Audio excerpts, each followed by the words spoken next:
పసిఎస్ఐ చర్చ్లో క్రిస్మస్ సందర్భంగా ఘనంగా ప్రార్థనలు జరుగుతున్నాయి. జగన్మోహన్ రెడ్డి కుటుంబ సభ్యులు అక్కడికి ప్రార్థనలో పాల్గొనున్నారు. ఆ లైవ్లో చూద్దాం.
యేసుక్రీస్తు ద్వారా తన నిజంగా మనవారికందరికీ దేవుడు అనుగ్రహించు కృపావాక్యములను వినడి.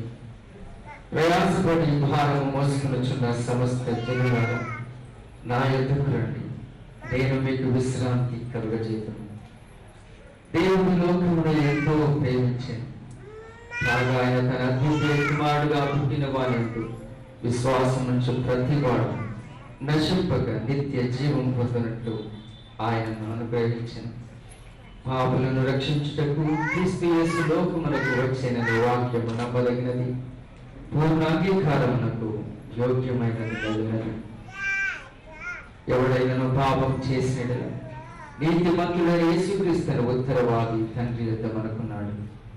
ఆయనే మన పాపములకు శాంతికరమై ఉన్నాడు. మన పరలోకపు తండ్రి నా సర్వశక్తి గల దేవుడు తమ సహోదరులను సహోదరులను క్షమించి మనస్ఫూర్తైన పశ్చాత్తాపముతోనూ నిజమైన విశ్వాసంతో తన వైపునకు మరో వారికి అందరికీ పాపములను క్షమించననే తన గొప్ప కనికరం వల్ల మాట ఇచ్చి ఉన్నాడు. ఆయన మన ప్రభువైన యేసుక్రీస్తు నిమిత్తము మనల్ని కనికరించి మన పాపములన్నిటినీ క్షమించి వాటి నుండి మనల్ని విడుదల చేసి సమస్త సద్గుణములందు మనల్ని స్థిరపరిచి బలపరిచి నిత్య జీవమునకు తీసుకుని వెళ్ళుగాక. ఆమేన్. దేవునికి స్తోత్రం కలుగుగాక. సంగ్రహ ప్రార్థనను చేయటము. ప్రార్థన. సర్వశక్తి గల ఓ దేవా, ఈ జనదైక కుమారుడు మా స్వభావం దాల్చి ఇటు సమయమందు శుద్ధురాలైన కన్యకు జన్మించినట్టు దయచేసి తెలియదా. పునర్జన్మము పొంది దత్తత వల్లను కృప వల్లను నీ పిల్లలమైన మేము ఈ పరిశుద్ధాత్మ చేత దినదినము నూతనపరచబడినట్టు దయచేయమని నీతోనూ ఆ పరిశుద్ధాత్మతోనూ ఎల్లప్పుడూ ఏక దేవుడుగా యుగములు జీవించి ఏలుచున్న మా ప్రభువైన యేసుక్రీస్తు ద్వారానే నిన్ను బహువినంగా వేడుకొంచున్నాము. ఆమేన్. దయచేసి అందరూ కూర్చున్న సమయంలో ఈ ప్రత్యేక ఆరాధన నిమిత్తం ఏర్పాటు చేయబడిన బైబిల్ పాఠంలను చదవగా మొదటి పాఠంగా పాత నిబంధన గ్రంథంలోని ప్రవక్త యెషయా గ్రంథం 9వ అధ్యాయం 2 నుండి 7వ వచనం వరకు.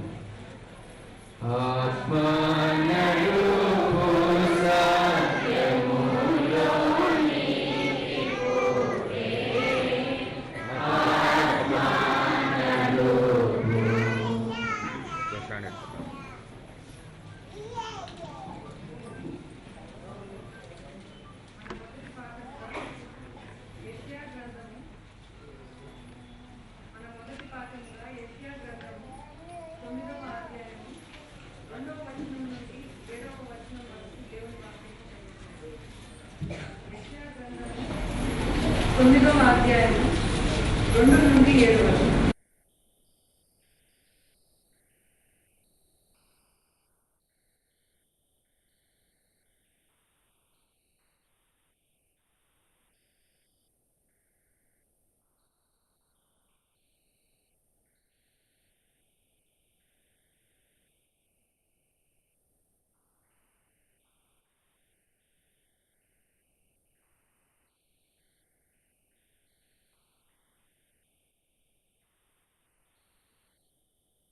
గాడిని నీవు విరిచి ఉన్నావు, వాని మెడను కట్టుకర్రను వాని తోలువాని కొరడాలను విరిచి ఉన్నావు.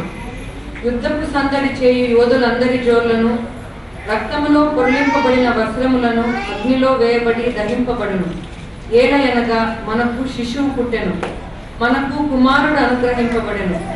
ఆయన భుజము మీద రాజ్యభారముండును.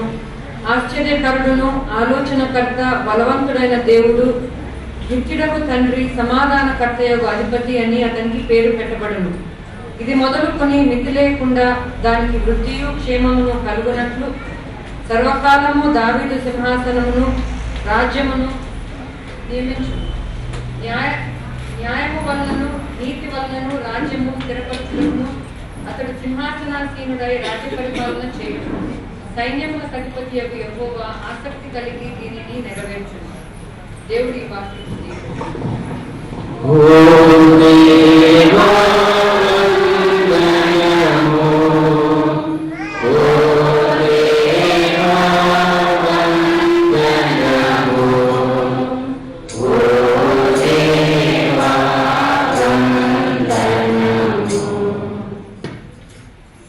దయచేసి మనమందరం లేచి కీర్తనల గ్రంథంలో నుండి 85వ సంకీర్తన 8 నుండి 13వ వచనం మాత్రం ప్రత్యేక పాఠంగా చదువు.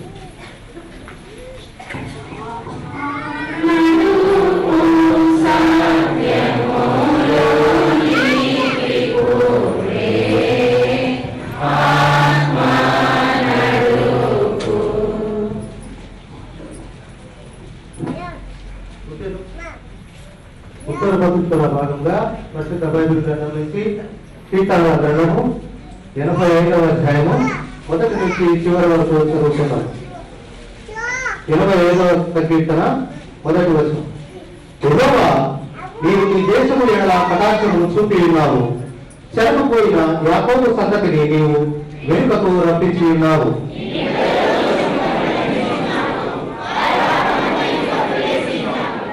నీ ఉగ్రత అంతయు మాడివేసి ఉన్నావు. నీ కోపాగ్నిని చల్లార్చుకొని ఉన్నావు.